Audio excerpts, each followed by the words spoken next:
നിന്നിലേക്ക് ഭാഗം 90. തന്റെ വാക്കുകളിൽ തകർന്നുപോയ കിരണിനെ ഭാരതി അത്രമേൽ വേദനയോടെ നോക്കി. എങ്കിലും ഇനിയും അവൻ ഒന്നും അറിയാതിരുന്നാൽ ശരിയാവില്ലെന്ന് അവർക്ക് തോന്നി.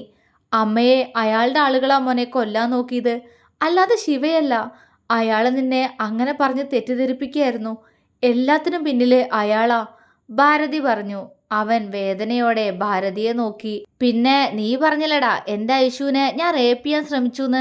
അന്ന് അന്നെൻ്റെ കുട്ടിയെ വരുണിന്റെ കയ്യിന്ന് എങ്ങനെ രക്ഷിച്ചുന്ന് എനിക്കിപ്പോഴും അറിയില്ല. അവന് അവന് ചേച്ചി അനിയത്തിയെ വേണമെന്ന്. ശിവ പല്ലിറുമ്മി. കിരൺ കണ്ണു നിറച്ചുകൊണ്ട് ഐശുവിനെ നോക്കി. അവൾ വാ പൊത്തിപ്പിടിച്ച് കരയുകയാണ്. കിരണിന്റെ തല താണു.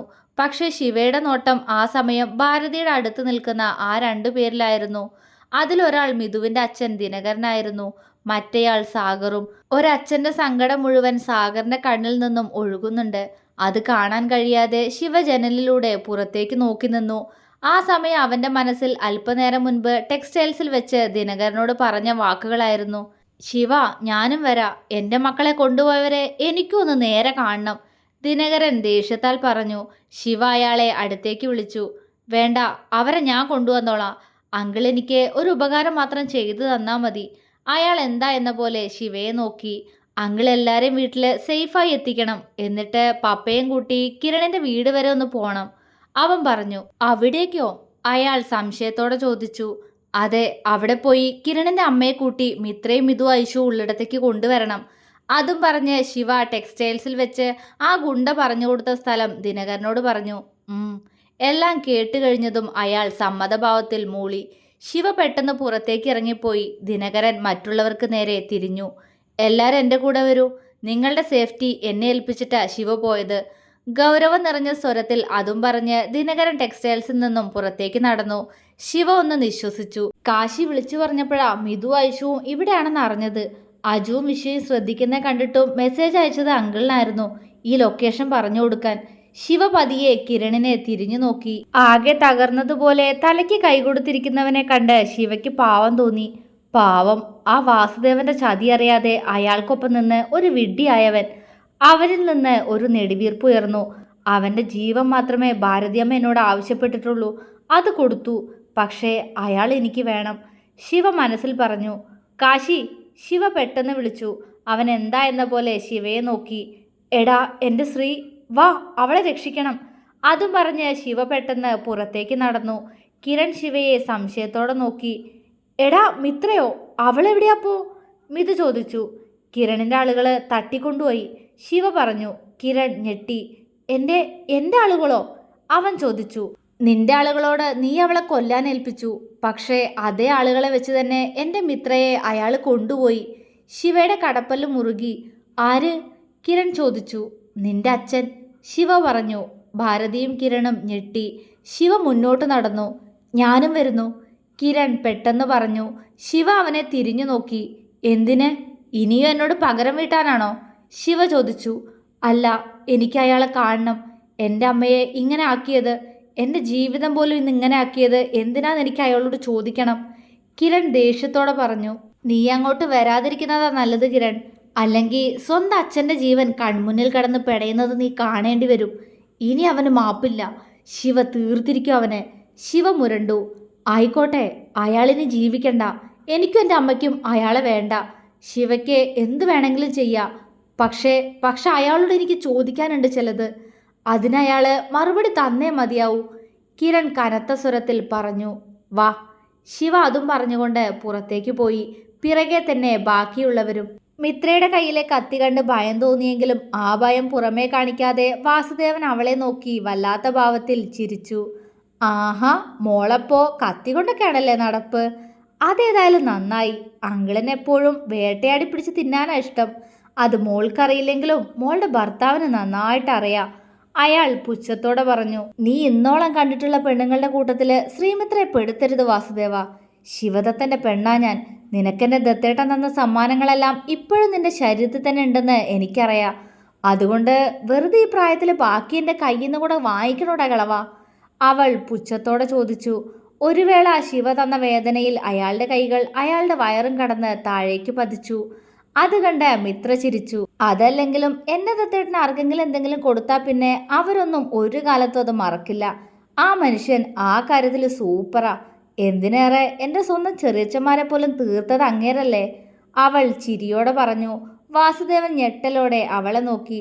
ആ, ഇങ്ങനെ പേടിക്കല്ലേ, നിനക്ക് കുറച്ചുകൂടി ആയുസുണ്ട്. ഒന്നില്ലെങ്കിൽ നീ എൻ്റെ കൈകൊണ്ടെന്നെ തീരും, അല്ലെങ്കിൽ എൻ്റെ ദത്തേട്ടൻ വരുവോടാ എന്നെ രക്ഷിക്കാൻ, അവൾ ഉറപ്പോടെ പറഞ്ഞു. വാസുദേവൻ അവളെ പുച്ഛത്തോടെ നോക്കി. നിന്റെ ദത്തേട്ടൻ വരില്ല മിത്ര, കാരണം അവനിപ്പോ ഐശ്വര്യ തെരഞ്ഞു പോയിട്ടുണ്ടാവും. വാസുദേവൻ പൊട്ടിച്ചിരിച്ചു. മിത്ര ഞെട്ടി. ഐശു, അവളെവിടെയാ? അവളിൽ അകാരണമായൊരു ഭയം നിറഞ്ഞു. ആഹാ, മോളപ്പോ അതൊന്നും അറിഞ്ഞില്ല അല്ലേ? ഐശ്വര്യ ഇപ്പോ എൻ്റെ മകൻ്റെ കയ്യിൽ അകപ്പെട്ട് കാണും, അയാൾ പുച്ഛത്തോടെ പറഞ്ഞു. മിത്ര തറഞ്ഞു നിന്നു. എടാ, നിന്നെയൊന്നും എൻ്റെ ദത്തേട്ടൻ വെറുതെ വിടില്ല. ഐശുവിന് എന്തെങ്കിലും പറ്റിയാ നിന്നെയൊക്കെ കുടുംബത്തോടെ കത്തിക്കും എൻ്റെ ദത്തേട്ടൻ. കണ്ണ് നിറഞ്ഞപ്പോഴും മിത്ര വാശിയോടെ പറഞ്ഞു. ഹ, അടങ്ങടി പെണ്ണെ. അതിന് എൻ്റെ മകൻ കിരൺ അവളെ കൊണ്ടുപോയിരിക്കുന്ന കൊല്ലാനല്ല, വളർത്താനാ. അയാൾ ചുണ്ടുകൾ സ്വയം നാവുകൊണ്ട് തുടച്ചു. മിത്രയുടെ നെറ്റി ചുളിഞ്ഞു. നിനക്ക് മനസ്സിലായില്ല അല്ലേ? അതായത് കിരൺ ഐശ്വര്യയോട് പ്രണയ, അവളെ സ്വന്താക്കാൻ വേണ്ടിയാ അവൻ തട്ടിക്കൊണ്ടുപോയിരിക്കുന്നേ. അവളുടെ കൂടെ ജീവിക്കാൻ അവൻ ആഗ്രഹിക്കുന്നു, അയാൾ പറഞ്ഞു നിർത്തി. അത് മിത്രയ്ക്ക് പുതിയൊരറിവായിരുന്നു. ഒരിക്കലും അത് നടക്കില്ല വാസുദേവ. ഐശു ഞങ്ങളുടെ മിഥുനേട്ടൻ്റെ മാത്ര, അവൾ വീറോടെ പറഞ്ഞു. പിന്നെ എൻ്റെയും, അയാൾ പെട്ടെന്ന് തിരുത്തി പറഞ്ഞു. മിത്ര അയാളെ തുറച്ചു നോക്കി. അതേ മോളെ, കിരൺ അവൻ എൻ്റെ മകനായതുകൊണ്ട് പറയല്ല, വരുണിനെ പോലെ അല്ല അവൻ. വരുണിൻ്റെ പ്രണയം ഏതുവരെ പോകുന്ന എനിക്ക് നന്നായിട്ട് അറിയായിരുന്നു. ആ കപട പ്രണയം അവസാനിച്ചപ്പോൾ എൻ്റെ മോൻ തന്നെ ഏഞ്ചലിനെ എനിക്ക് കാഴ്ചവെച്ചു. അയാൾ ആ ഓർമ്മയിൽ പോലും ഒന്ന് കുളിർന്നു. മിത്ര പകപ്പോടെ അയാളെ നോക്കി. പക്ഷേ ഇവനുണ്ടല്ലോ, സത്യം പറഞ്ഞ ഐശ്വര്യയോട് പ്രണയാണെന്ന് ഇവൻ എന്നോട് പറഞ്ഞിട്ടില്ല മോളെ, അത് തെറ്റല്ലേ? അയാൾ ചോദിച്ചു. മിത്രയ്ക്ക് ഒന്നും മനസ്സിലായില്ല. അയാളുടെ മുഖം പെട്ടെന്ന് വലിഞ്ഞു മുറുകി. അതേടി, അവൻ എന്നോട് പറഞ്ഞിട്ടില്ല ഐശ്വര്യ അവൻ ഇഷ്ടാണെന്ന്. അവൻ്റെ തള്ളയോട് അവൻ പറയുന്നത് ഞാൻ കേട്ടതാ.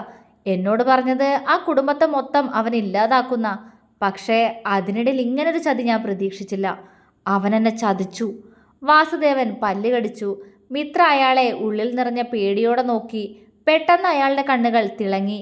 പക്ഷേ സാരല്ല മോളെ, ഒന്നാലോചിച്ചാ അത് നന്നായി. എൻ്റെ മകൻ അവളെ കൊണ്ടുവരട്ടെ. നല്ലൊരച്ഛനായി ഞാൻ എൻ്റെ മകനെയും മരുമകളെയും ആ വീട്ടിലേക്ക് കയറ്റും. എന്നിട്ട് അയാളുടെ കണ്ണുകളിൽ പെട്ടെന്ന് വല്ലാത്തൊരു ഭാവം നിറഞ്ഞു. മിത്ര പേടിയോടെ അയാളെ നോക്കി. എന്നിട്ട് ഒരിക്കൽ അവളെ ഞാൻ അറിയും, അവളുടെ ഇരട്ട സഹോദരി അറിഞ്ഞതുപോലെ. ഉഫ്, ഏഞ്ചൽ അവളൊരു ഒന്നൊന്നര മുതലായിരുന്നു. ഇവളും മോശമായിരിക്കില്ല. ഒരിക്കൽ എൻ്റെ കയ്യിൽ നിന്ന് വഴുതി പോയത് ഐശ്വര്യ. അപ്പോൾ എൻ്റെ മകനായിട്ട് അവളെ എൻ്റെ മുന്നിൽ കൊണ്ടുവന്നിട്ടാ എൻ്റെ കാര്യങ്ങൾ കുറച്ചുകൂടി എളുപ്പമാവില്ലേ? അയാൾ കാമത്തോടെ പറഞ്ഞു. എടാ നായേ, നിനക്ക് ഇത്രയും പ്രായമായില്ലേ? നിന്റെ മക്കളുടെ വയസ്സല്ലേ എൻ്റെ ഏഞ്ചലിന് ഐശുവിനൊക്കെ ഉള്ളൂ, എന്നിട്ടും നീ? മിത്ര അയാൾക്ക് നേരെ കത്തി ചൂണ്ടി. പക്ഷേ അവളുമാരെൻ്റെ സ്വന്തം മക്കളല്ല മോളെ, പിന്നെ ഞാനെന്തിനാ അവരെ വെറുതെ വിടണം? പിന്നെ പെണ്ണെന്ന വർഗത്തോട് എനിക്ക് തോന്നുന്ന ഒരേയൊരു വികാരം അത് കാമം മാത്ര. അയാൾ പൊട്ടിച്ചിരിച്ചു. ഇന്നത്തോടെ നീ തീർന്നടാ, നിന്റെ കഴപ്പും ഇന്നത്തോടെ തീരും, തീർത്തിരിക്കും. മിത്ര അയാൾക്കടുത്തേക്ക് ചുവട് വെച്ചു. ആ വാ മോളെ, നീയായിട്ട് എൻ്റെ കൈക്കുള്ളിലേക്ക് വന്നണയുന്നതാ എനിക്കിഷ്ടം. തനിക്കടുത്തേക്ക് നടന്നു വരുന്നവളെ നോക്കി അയാൾ കാമത്തോടെ പറഞ്ഞു. മിത്ര ചിരിച്ചു. ശിവദത്തൻ്റെ ഭാര്യ വാസുദേവ ഞാൻ, മിത്ര ചിരിയോടെ പറഞ്ഞു. അതിന് നീ വെറും ഒരു പെണ്ണാ, അയാൾ പുച്ഛത്തോടെ പറഞ്ഞു. നീ ഈ പറയുന്ന വെറും ഒരു പെണ്ണ് മതിയടാ നിന്നെ തീർക്കാൻ. പക്ഷേ എന്നേക്കാൾ അതിനധികാരം എൻ്റെ ദത്തേട്ടനല്ലേ? പക്ഷെ ഇരന്ന് വാങ്ങാൻ ശ്രമിച്ചാൽ പിന്നെ ഈ മിത്ര ആരാണെന്ന് നീ അറിയും, അവൾ പറഞ്ഞു. അതെ, നിന്നറിയുക തന്നെയാ എൻ്റെ ലക്ഷ്യം, അതുകൊണ്ട് വാ. അയാൾ അവൾക്കടുത്തേക്ക് നീങ്ങി നിന്നു. മിത്ര ഒരടി പോലും പുറകിലേക്ക് മാറിയില്ല. വാസുദേവൻ അവൾക്ക് മുന്നിലായി വന്നു നിന്ന് പെട്ടെന്ന് അവളുടെ തോളിൽ കൈവച്ചു. മിത്ര അവളുടെ തോളിലേക്ക് നോക്കി. കൈയെടുക്കടാ, അവൾ അലറി. വാസുദേവൻ കൈ വെച്ചിട്ടുണ്ടെങ്കിൽ പിന്നെ നിനക്ക് രക്ഷയില്ല മിത്ര. അയാളുടെ കൈകൾ അവളുടെ തോളിൽ നിന്നും അവളുടെ മാറിലേക്ക് ചലിക്കാൻ ഒരുങ്ങി. മിത്ര പെട്ടെന്ന് പുറകിലേക്ക് നീങ്ങി നിന്നു. അയാൾ ചിരിച്ചു. ഈ കളി അങ്കിളിന് ഇഷ്ടമായിട്ടോ മോളെ? അയാൾ വീണ്ടും അവൾക്കടുത്തേക്ക് നടന്നു. വീണ്ടും അവളുടെ തോളിൽ കൈവച്ചു. ഇത്തവണ അയാളുടെ കൈകൾ അവളുടെ ഷോൾഡറിൽ നിന്നും കഴുത്തിലേക്കെത്തി. മിത്രയുടെ മുഖം ദേഷ്യം കൊണ്ട് ചുവന്നു. അവളുടെ കണ്ണുകൾ കലങ്ങി ചുവന്നു. ഞൊടിയിടയിൽ അവൾ അയാളുടെ കൈകൾ തട്ടിമാറ്റി. വാസുദേവന് ഒന്ന് ചിന്തിക്കാൻ കഴിയും മുന്നേ മിത്രയുടെ കയ്യിലെ കത്തി അയാളുടെ കൈവിരലുകളെ വീശി എറിഞ്ഞു കഴിഞ്ഞിരുന്നു. അയാൾ അലറിക്കരഞ്ഞുകൊണ്ട് പുറകിലേക്ക് നീങ്ങി. മിത്ര അയാളെ നോക്കി ചിരിച്ചു. അവളുടെ മുഖത്തേക്ക് തെറിച്ച രക്തം അവൾ ഇടത് കൈകൊണ്ട് തുടച്ചു നീക്കി. വാസുദേവൻ അയാളുടെ വിരലുകളില്ലാത്ത ഇടത് കൈ പേടിയോടെ ഉയർത്തി. അയാളുടെ വേദന കൊണ്ടുള്ള അലറിക്കരച്ചിൽ. മിത്ര ഒരു ലഹരി എന്ന പോലെ അത് കേട്ടു നിന്നു. കരയ്, കരയടാ, നന്നായി കരയ്, അവൾ പുച്ഛത്തോടെ പറഞ്ഞു. ഡീ ആ അവൾക്ക് നേരെ പാഞ്ഞു വരാൻ ശ്രമിച്ചെങ്കിലും കയ്യിലെ ഒഴുകിയിറങ്ങുന്ന രക്തത്തിൽ ശരീരം കുഴഞ്ഞു പോകുന്നുണ്ടായിരുന്നു അയാൾക്ക്. വാ വാസുദേവ, നിനക്കെന്നെ വേണ്ടേ? വാടാ, വന്ന് പിടിക്ക് നീ എന്നെ, അവൾ അലറി. അയാൾ പേടിയോടെ അവളെ നോക്കി. മിത്ര അയാൾക്കടുത്തേക്ക് പാഞ്ഞു വന്നു.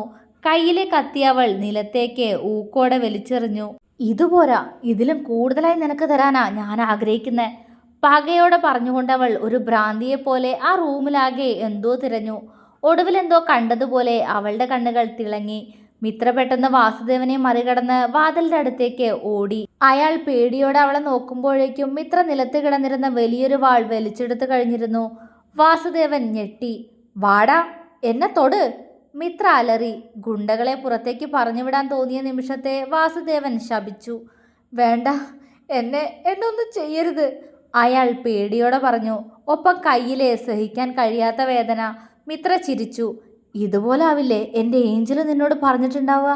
എന്നിട്ട് നീ അത് കേട്ടോ? പിച്ചി ചീന്തി കൊന്നില്ലേ നീ? അവളുടെ കണ്ണുകൾ നിറഞ്ഞു.